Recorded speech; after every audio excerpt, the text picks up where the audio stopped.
पुराने नियम की ये जो पुस्तकें हम पढ़ रहे हैं, इसमें आत्मिक रूप से हमारे लिए क्या है, इस पर हम ध्यान दे रहे हैं। लेवी व्यवस्था के पहले अध्याय से लेकर 7वें अध्याय तक बलि की चर्चा की गई, बलिदान की चर्चा की गई। कितने प्रकार के बलिदान? 5 प्रकार के बलिदान। जो 5 बलिदान थे, ये लोगों को थका देते होंगे और इसीलिए व्यवस्था को श्राप कहा गया है। लिखा मसीह ने भी हमें व्यवस्था के श्राप से छुड़ा लिया है। प्रभु में आप सबको जय मसीह की। लेवी व्यवस्था की पुस्तक पर हम ध्यान दे रहे हैं और उसका अध्ययन कर रहे हैं। पुराने नियम की पुस्तकों का सिलसिलेवार तरीके से, क्रमबद्ध तरीके से हम अध्ययन कर रहे हैं। हमने उत्पत्ति का अध्ययन किया, निर्गमन का अध्ययन किया, क्योंकि यह सब प्रतिबिंब है। नए नियम को आप कभी नहीं समझ सकते और इसीलिए आप टुकड़े टुकड़े में नए नियम पढ़ते हैं और आपको समझ में नहीं आता, और या तो आप बहस में पड़ जाते हैं या विश्वास में ढीले हो जाते हैं। आपकी मजबूती कम होने लगती है। आपको याद होगा इमाउस के मार्ग पर जब चेले चले जा रहे थे, 2 चेले, और यीशु मसीह उनके बीच में पहुंचे, और जब वो यीशु मसीह को पहचान नहीं सके तो यीशु मसीह ने प्रारंभ से भविष्यवक्ताओं से शुरू किया। यीशु मसीह को पहचानना है तो प्रारंभ से आपको शुरू करना पड़ेगा। आपको भविष्यवक्ताओं से शुरू करना पड़ेगा। और हमारे मसीही समाज की एक बहुत बड़ी कमी यह है कि या तो पुराना नियम हम पढ़ते ही नहीं है, हमें उसका अध्ययन करवाया नहीं जाता, और करवाया भी जाता है तो ऑल फॉर रॉन्ग रीजन। हमको इतिहास पढ़ाया जाता है। अरे हमें इतिहास जानने की जरूरत नहीं है, और आज हम उसी पर थोड़ी देर के लिए आपका ध्यान आकर्षित करेंगे कि ये जो पुस्तकें हैं बाइबल के प्रारंभ में, मैं हमेशा बचना चाहता हूं पुराना कहने से। जो बाइबल हमारी है, इसमें जो प्रारंभ की जो पुस्तकें हैं, देखिए यीशु मसीह ने कहीं नहीं कहा कि जरा भाई पुराना नियम लेते आना, जरा मैं उसको पढ़ूंगा। पुराने नियम की कोई किताब ले आना, तो वो पुराना और नया कुछ जमता नहीं, क्योंकि हमारा यीशु मसीह का लाज युगानुयुग एक सा है, तो पुराना कहां से हुआ? वो तो हर दिन नया है, उसकी दया हर दिन नई होती है। तो जब तक आप पुराना नियम नहीं समझेंगे, आपकी आंखें बंद रहेंगी, आप यीशु मसीह के चेहरे को पहचान नहीं पाइएगा। अरे यहां तक कि बाइबल की जो आखिरी पुस्तक प्रकाशित वाक्य, वो खुलती है कि ये प्रभु यीशु मसीह का प्रकाशित वाक्य है, उसका प्रकाशन है। This is the revelation of Jesus Christ. अरे भाई, तो अभी तक जो हम लोग पढ़ रहे थे वो क्या था? वो तो थोड़ा थोड़ा करके, अभी तो आपने कुछ जाना ही नहीं है। आप सोचते हैं कि मत्ती की इंजील थोड़ा पढ़ लिया, लूका थोड़ा पढ़ लिया, थोड़ा प्रेरित पढ़ लिया, और क्या होता है फिर उसमें बहस शुरू हो जाती है। अच्छा, पौलुस ने ये क्यों कहा, और कहते पतरस ने ये क्यों कहा, और उन्होंने ये क्यों किया, और वो इसके नाम से बपतिस्मा, और उसके सारा कंफ्यूजन। इसलिए कि आपने तलवार का सिर्फ बेट पकड़ करके, और आप सोच रहे कि सारी तलवार आपके वश में। आपने उस 2 धारी, जो जिस तलवार में 2 धार है, उसको तो आपने कभी देखा ही नहीं, कभी जाना ही नहीं। और इसलिए मैं आपको चैलेंज करता हूं कि मुझसे आप नए नियम, मैं बोल रहा हूं, लेकिन नए नियम की कभी किसी पुस्तक पर उस वक्त तक बात मत कीजिएगा जब तक आपको पुराना नियम अच्छे से ना आ जाए, जब तक आपकी नींव मजबूत ना हो जाए। आंधी तूफान आते रहेंगे, आपकी नींव अगर अच्छी नहीं रहेगी तो धोखा हो जाएगा मित्र। और बहुत से विश्वास में डगमगाए हुए लोग इसलिए डगमगा रहे हैं कि पुराने नियम की नींव उनके हृदयों और मनों में मजबूती से नहीं जमी है। आज मैं लेवी व्यवस्था की पुस्तक पर बात करना चाहता हूं, मगर मैं बात शुरू करना चाहता हूं इब्रानियों की पुस्तक से। लेवी व्यवस्था की पुस्तक, उसका पहला अध्याय हमने पिछली बार देखा कि किस तरीके से वो पुस्तक खुलती है यहोवा के नाम से। जिंदगी की हर एक पुस्तक यहोवा के नाम से, हमारी जिंदगी शुरू होती है यहोवा के नाम से। इस संसार का आरंभ यहोवा के नाम से। और बाइबल कहती है कि यहोवा को स्मरण करके सब काम कर तो तेरे काम सफल होंगे। हमने उसमें यह भी देखा कि किस तरीके से जब तंबू बन गया, मंदिर बन गया, परमेश्वर की उपस्थिति हो गई। परमेश्वर अपने वादे के अनुसार वहां मौजूद हो गया, समय पर, वक्त पर, सारा काम समय पर, और जैसा जैसा कहा गया था वैसे ही पूरा हुआ। फिर हमने उसमें देखा कि किस तरीके से हमें परमेश्वर ने एक स्वैच्छिक चुनाव करने की ताकत दी है। तुम मानो ना मानो, यदि तुम बलि चढ़ाओ, यदि तुम सैक्रिफाइस करो, यदि तुम ये भेंटे लेकर के आओ, यदि तुम्हारा मन हो तो। उसने हमारे मन पर, हमारी इच्छा पर चीजें छोड़ रखी है। अब कितनी बड़ी जिम्मेदारी हमारी और आपकी है। आप ये नहीं कह सकते इन्होंने किया उन्होंने किया, कुछ नहीं। ये आपके मन की वजह से, ये आपकी इच्छा की वजह से आपका चुनाव गलत रहा। और गलत इसलिए रहा कि आपने सही चीज को जाना ही नहीं, तो आपको यह पता ही नहीं चला कि चुनाव करना कैसे है। और इसीलिए परमेश्वर के वचन का गहन अध्ययन आरंभ से, शुरुआत से आप करेंगे तो आपको चुनाव करने में आसानी होगी। मैं आज लय व्यवस्था की सिर्फ एक चैप्टर नहीं, केवल एक अध्याय नहीं, लेकिन दूसरे अध्याय से लेकर के और 7वें अध्याय तक मैं आपसे बात करना चाहता हूं। आप कहेंगे अरे बाप रे बाप, ये तो बहुत लंबा हो जाएगा। जी नहीं, आपको मालूम है कि मुझे कोई चाह नहीं है कि मैं आपको बताता जाऊं और बताता जाऊं और बताता जाऊं। कई प्रचारक बेचारे खत्म ही नहीं कर पाते। शुरुआत तो कर लेते हैं, वो खत्म ही नहीं, कि यहां भटकते वहां भटकते। मुझे याद है जब मैं अपने मैसेजेस शुरू में तैयार करता था, जब मैं जवान था और अभी अभी मिनिस्ट्री में शुरू करना चाहता था, तो मेरे पापा ने मुझको एक बहुत अच्छी बात समझाई। उन्होंने कहा बेटा, जब भी सरमन तैयार करो तो आखिर से शुरू करके आरंभ तक लेकर के आओ। आरंभ से शुरू करके आखिरी तक ले जाओगे तो आखिरी कभी पहुंच ही नहीं पाओगे। और इसलिए 7 अध्याय तक मैं आपसे बात करूंगा, लेकिन मैं अपने समय में ही आपसे बात करूंगा, क्योंकि मैं नहीं चाहता हूं कि शैतान कहीं से किसी भी चीज का इस्तेमाल करके जरा सा भी दरार वो पाता है उसमें घुस जाता है। अरे बड़ा लंबा हो गया, अरे बहुत बोरिंग हो गया, अरे बहुत नहीं, उस शैतान को तो कहीं से मौका ही नहीं देना है हमें, क्योंकि हम परमेश्वर के कलाम का अध्ययन कर रहे हैं। बहुत बहुमूल्य वस्तु है ये, सोने और रुपए से कहीं ज्यादा बहुमूल्य है। जब आप एक सोनार के यहां जाते हैं, आप देखे होंगे कितनी सिक्योरिटी रहती है वहां पर। एक दरार, कोई जगह नहीं, कोई चोर उचक्का, कोई गलत आदमी वहां घुसने ना पाए। और हम ये पूरी कोशिश करेंगे कि हमारा बैरी, हमारा शत्रु कहीं से कोई जंगली दाने हमारे इस अच्छे खेत में ना बोने पाए।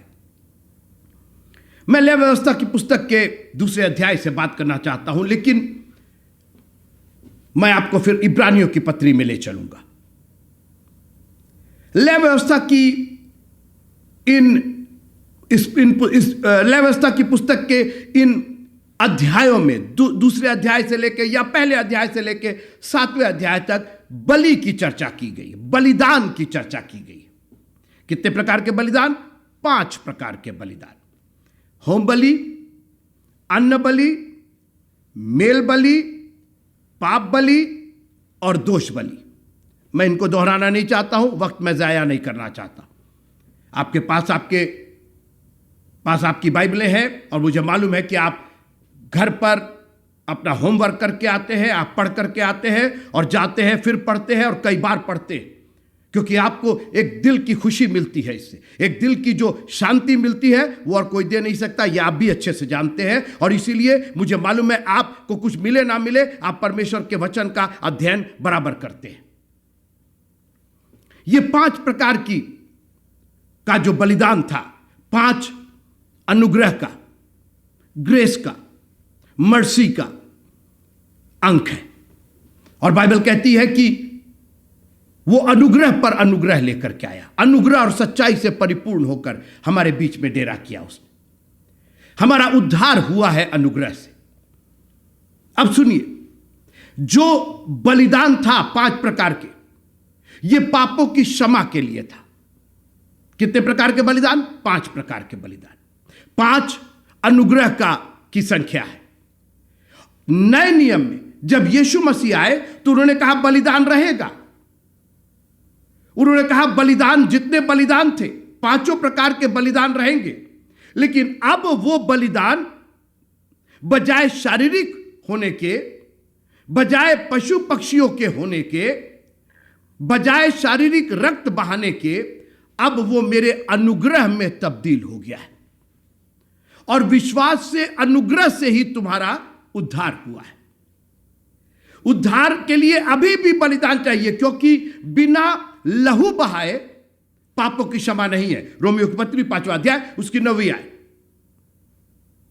तो लहू का बहाया जाना तो था, बलिदान तो था, लेकिन यीशु मसीह ने उसको पूरी तरीके से आत्मिक बना दिया। और इसीलिए पुराने नियम की ये जो पुस्तकें हम पढ़ रहे हैं, इसमें आत्मिक रूप से हमारे लिए क्या है, इस पर हम ध्यान दे रहे हैं। शारीरिक रूप से मेल बलि, अन्न बलि, होम बलि, दोष बलि, पाप बलि, वो छोड़ दीजिए।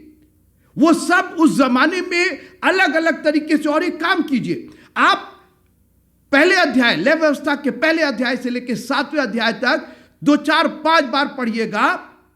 और आज मेरा वचन एक बार से सुन लीजिएगा जो मैं आज आपसे कहने जा रहा हूं, तब आपको समझ में आएगा कि आपके प्रभु ने कितनी बड़ी दया हमारे ऊपर की है। अरे हम लोग उस जमाने में नहीं हैं, नहीं तो जो हाल था उस जमाने के लोगों का, एक एक छोटी छोटी गलतियों के लिए, हर साल उसी पाप के लिए उनको बलिदान करना ही पड़ता था। और 1 नहीं, 2 नहीं, 3 नहीं, 4 नहीं, 5 प्रकार के बलिदान करने पड़ते थे। और आप पहले अध्याय, लेवी व्यवस्था के पुस्तक के पहले अध्याय से 7वें अध्याय तक पढ़िएगा, एक एक बलिदान की कितनी गंभीर और कितनी जटिल विधियां थी। लोगों को कैसे वो पूरा करते होंगे, एक एक चीज का उनको ख्याल करना था, नहीं तो उनकी भेंट ग्रहण नहीं की जाती, उनका बलिदान ग्रहण नहीं किया जाता। क्योंकि हमारा प्रभु परफेक्शन का सिद्ध प्रभु है, सिद्धता का प्रभु है। 100% से कम नहीं, 99.99 वो नहीं बर्दाश्त करेगा। उसको जब भी चाहिए तो 100% चाहिए, क्योंकि खुदावंद भी 100% है। वो पूर्ण है, वो संपूर्ण है, वो परिपूर्ण है, उसमें कोई भी दोष नहीं। और ये जो 5 बलिदान थे, ये लोगों को थका देते होंगे, और इसीलिए व्यवस्था को श्राप कहा गया है। लिखा मसीह ने भी हमें व्यवस्था के श्राप से छुड़ा लिया है। मित्रों, आप खुश नहीं हैं कि जो श्राप था हमारे और आपके लिए, प्रभु ने उसको आशीष में, अपने अनुग्रह में बदल करके रख दिया है। और आज हमने उसके अनुग्रह को इतना बेजा, इतना कम करके आंका है। हम उस अनुग्रह की कोई अहमियत ही नहीं करते, जिसकी वजह से हमारा उद्धार हुआ है। अगर आप उसकी अहमियत करते तो 10वां अंश, आप अभी 10वां अंश देने में हम लोग को परेशानी हो जाती। सोचिए अगर ये 5 प्रकार के बलिदान इस जमाने में हमको और आपको करने होते, तो हम लोग तो कभी उसको पूरा ही नहीं कर पाते। लेकिन प्रभु का धन्यवाद कीजिए कि उसने इन सारे कॉम्प्लिकेशंस को, इस श्राप को, इस जटिलता को बदल करके अनुग्रह में परिवर्तित कर दिया। उसने कहा, हे बोझ से दबे और थके लोगों, हे 5 प्रकार के बलिदान से दबे हुए लोगों, इससे थके हुए लोगों, इतनी रीत रिवाज पूरा करते करते थक जाने वाले लोगों, मेरे पास आओ, मैं तुम्हें विश्राम दूंगा। मेरा जुआ ग्रहण करो, मेरा जुआ उठाओ, मेरा बोझ उठाओ, हल्का है ये। लेकिन आज हमको दुनिया का बोझ चाहिए।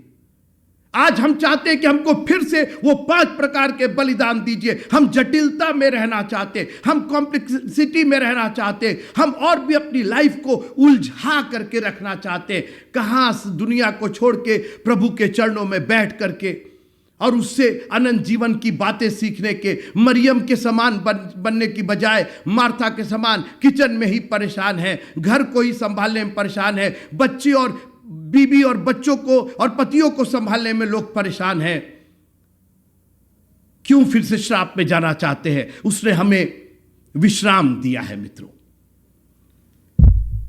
मैंने कहा मैं पहले अध्याय से और 7वें अध्याय तक आपसे बात करना चाहता हूं, लेकिन इन सब का निचोड़ मैं बात करना चाहता हूं, क्योंकि इन सब का जो सारांश है, इन सबको जो पूरा किया गया वो इब्रानियों की पुस्तक। आइए मेरे साथ, इब्रानियों की पुस्तक और उसका 9वां अध्याय, इब्रानियों की पुस्तक उसका 9वां अध्याय और 22वें आयत। थोड़ी देर मेरे साथ रहिएगा। एक बहुत गंभीर विषय जो लोगों ने इसको और जटिल बना दिया है, मैं उसको और सरलता से आपके सामने रखना चाहता हूं। और मैं क्या रखूंगा? हमारे प्रभु ही ने इसको सरल बना दिया है। मेरा जुआ उठाओ, मेरा जुआ हल्का है। क्यों बोझ से दबे हुए हो?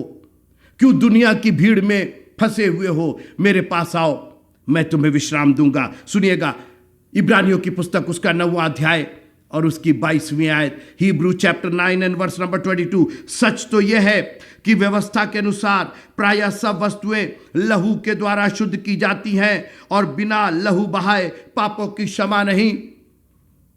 इतना बड़ा गुनाह हुआ था बागे अदन में। मित्रों 2 मिनट के लिए मेरी बात सुनिए। इतना बड़ा गुनाह हुआ था बागे अदन में कि हमने एक तरीके से मर्डर किया था।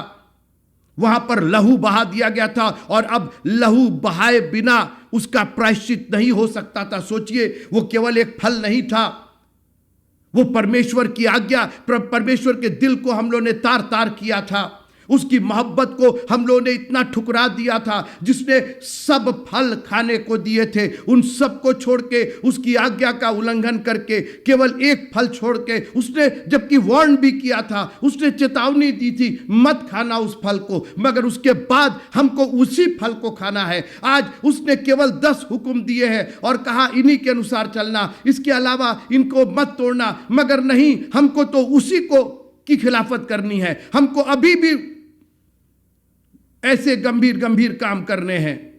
बिना लहू बहाए पापों की क्षमा। इतना बड़ा गुनाह हुआ था, परमेश्वर से अलहदा होना। आप मामूली मत समझिए। आप सोचते एक चर्च नहीं आए, एक चैप्टर नहीं पढ़े, एक बार बाइबल नहीं पढ़े, एक बार दुआ नहीं किए, क्या फर्क पड़ता? आप एक इतना बड़ा गुनाह कर रहे हैं जिसका प्रायश्चित केवल लहू बहाने से हो सकता है। और उसने बहाया हमारे और आपके वास्ते अपना लहू, क्योंकि हम लोग का लहू तो ऑलरेडी गंदा हो चुका था। हम तो खुद ही गुनाह कर बैठे थे। हमने तो उसके हुक्म की ऐसी ही अवहेलना की थी। अब तो सिर्फ खुदावंद ही एक सहारा था, वही कोई उपाय कर सकता था। शरीर वचन देहधारी हुआ, वचन शरीर में आया और उसने हमारे और आपके वास्ते बलिदान दिया। एक एक लहू का एक एक कतरा उसने बहा दिया ताकि पाप का हर एक अंश क्षमा किया जाए। बिना लहू बहाए पापों की क्षमा नहीं। आगे सुनिए, इसलिए अवश्य है, मैं पढ़ रहा हूं इब्रानियों की पत्री उसका 9वां अध्याय और उसकी 23वीं आयत। इसलिए अवश्य है कि स्वर्ग में की वस्तुओं के प्रतिरूप इन बलिदानों के द्वारा शुद्ध किए जाए। सोचिए, जो स्वर्ग की चीजें थी वो अशुद्ध हो गई, तो बलिदान का उपाय किया गया कि ठीक है बलिदान करो ताकि वो वस्तुएं शुद्ध की जाए। पर स्वर्ग में की वस्तुएं स्वयं इनसे उत्तम बलिदानों के द्वारा शुद्ध की जाती है। अब सवाल इस बात का है कि स्वर्ग की चीजों को दुनिया के बलिदान से आप कैसे शुद्ध करेंगे? सुनते रहिए, क्योंकि मसीह ने उस हाथ के बनाए हुए पवित्र स्थान में, मैं व्यवस्था निर्गमन की बात कर रहा हूं, हाथ का बनाया हुआ पवित्र स्थान था, लेकिन वो प्रतिबिंब था। अब वो एक हमने दूसरे तरीके से समझा रहा है कि वास्तव में वो तो सांसारिक और शारीरिक और जमीन पर एक पवित्र स्थान था, लेकिन वास्तविक पवित्र स्थान कहाँ है? क्योंकि मसीह ने उस हाथ के बनाए हुए पवित्र स्थान में, जो सच्चे पवित्र स्थान का नमूना है, जो सच्चे पवित्र स्थान का नमूना, मैं बार बार कह रहा हूं, मैं आपको इतिहास नहीं पढ़ा रहा हूं, मैं आपको यह बताना चाह रहा हूं कि लोग, अच्छा तो वो कितना था, अरे तो वो कह, अरे भाई वो नमूना था। जब आप किसी दर्जी को नमूने के रूप में अपनी एक शर्ट देते हैं कि इसी के अनुसार एक नई शर्ट बना देना, तो जब उसने नई शर्ट बना दिया तो नमूने को क्यों आप पहन रहे हैं? फिर नमूने के चक्कर में क्यों पड़े हुए? भाई नमूना दीजिए, आप नमूने के बारे में बताइए। वो अरे भाई अगर नया जो बना है वो बिल्कुल वैसे ही बना है और उससे अच्छा बना है, तो फिर नमूने के चक्कर में क्यों पड़े हैं? नमूना तो सिर्फ उसको एक रेफरेंस के लिए दिया गया है। पुराने नियम, मैंने कहा कि मैं पुराने नियम से, मैं इतिहास से वर्तमान में आपके और भविष्य में लेकर के आपको जाना चाहता हूं, क्योंकि हम वर्तमान और भविष्य के लोग हैं, इतिहास के नहीं हैं। क्योंकि मसीह ने उस हाथ से बनाए हुए पवित्र स्थान में, जो सच्चे पवित्र स्थान का नमूना है, प्रवेश नहीं किया, पर स्वर्ग ही में प्रवेश किया, ताकि हमारे लिए अब परमेश्वर के सामने दिखाई दे। अब मूसा की जरूरत नहीं है, अब मसीह हमारे लिए परमेश्वर के सामने महायाजक होकर के अपना ही लहू लेकर के अंदर गया। आगे सुनिए, मैं 26वां पद पढ़ना चाहता हूं, इब्रानियों की पत्री उसका 9वां अध्याय और उसका 26वां पद। नहीं तो जगत की उत्पत्ति से लेकर उसको बार बार दुख उठाना पड़ता, पर अब युग के अंत में वो एक ही बार प्रकट हुआ है, ताकि अपने ही बलिदान के द्वारा पाप को दूर कर दे। 28वां पद सुनिए, वैसे ही मसीह भी बहुतों के पापों को उठा लेने के लिए एक बार, मेहरबानी से बोलिएगा, एक बार। अभी तक हम 5 बार की चर्चा कर रहे थे। कितने प्रकार के बलिदान थे? 5 प्रकार के बलिदान थे। कौन कौन से थे? जो भी थे, हमें उससे कोई फर्क नहीं पड़ता। उसमें क्या क्या थी, क्या क्या नियम कायदे कानून थे, हमें नहीं जानना, हमें कोई फर्क नहीं पड़ता, क्योंकि अब हम युग के अंत में रहते हैं और इस युग के अंत में परमेश्वर अपने पुत्र के द्वारा, परमेश्वर शरीर धारण करके अपने एक ही बार के बलिदान के द्वारा, सुनिएगा, वैसे ही मसीह भी बहुतों के पापों को उठा लेने के लिए एक बार बलिदान हुआ, और जो लोग उसकी बाट जोते हैं उनके उद्धार के लिए दूसरी बार बिना पाप उठाए दिखाई देगा। अब जब दूसरी बार वो दिखाई देगा तो पाप नहीं उठाया जाएगा। एक ही बार बलिदान हुआ। वो 5 बलिदान जो इतने जटिल थे, जो इतने कठिन थे, मैं नहीं चाहता हूं कि आप उसमें जाके अपने दिमाग को और भी उलझा ले कि उसमें अच्छा यहां कैसे था। आप पढ़िएगा, मैं चाहता हूं कि आप उसको पढ़िए जरूर, तब आपको उसकी जटिलता, उसकी कठिनता समझ में आएगी कि बाप रे बाप, इतना कठिन था, ऐसा ऐसा करना था और हर साल वही करना था, रिपीटिशन रिपीटिशन रिपीटिशन। और यहां हमारा प्रभु हर दिन हमें नया बनाता है, नई आशीषें देता है। यहां तक कि कई मंडलियां उसी ढर्रे पर, पुराने ढर्रे पर चली जा रही है। जमात खड़ी हो जाए, जमात बैठ जाए, अब इसके बाद हदिया लिया जाएगा, इसके बाद ये पढ़ा जाएगा, सारी चीजें बाबा आदम के जमाने से वही चली आ रही है। यहां मसीह ने सब कंप्लीट कर दिया, एक बलिदान, कोई चीज को रिपीट नहीं करना। वो हर दिन अपनी दया को नया करता है। मित्रों, जो ऑक्सीजन हम लोग लेते हैं, जो सांसें हम लोग इनहेल जो खींचते हैं, वो वैज्ञानिक बताते हैं, डॉक्टरों कहना, हर बार वो एक नई सांस होती है। प्रभु उसको, उसी सांस को दोबारा, वो तो कार्बन डाइऑक्साइड हो गया, इसीलिए जब वो निकलता है तो वो किसी काम लायक नहीं होता है। वो कार्बन डाइऑक्साइड है, उसको आप इनहेल नहीं कर सकते। प्रभु एक नई सांस हमें देता है, उसने एक नई आज्ञा हमें दी है। उसने वो 5 प्रकार की जटिल होम बलि, मेल बलि, अन्न बलि, पाप बलि, दोष बलि को दूर करके उसने कहा, हम एक ही बार अपना लहू बहाते हैं और इस युग के अंत में तुमको अनुग्रह से उद्धार देते हैं, ताकि जो कोई अब उस पर विश्वास करे।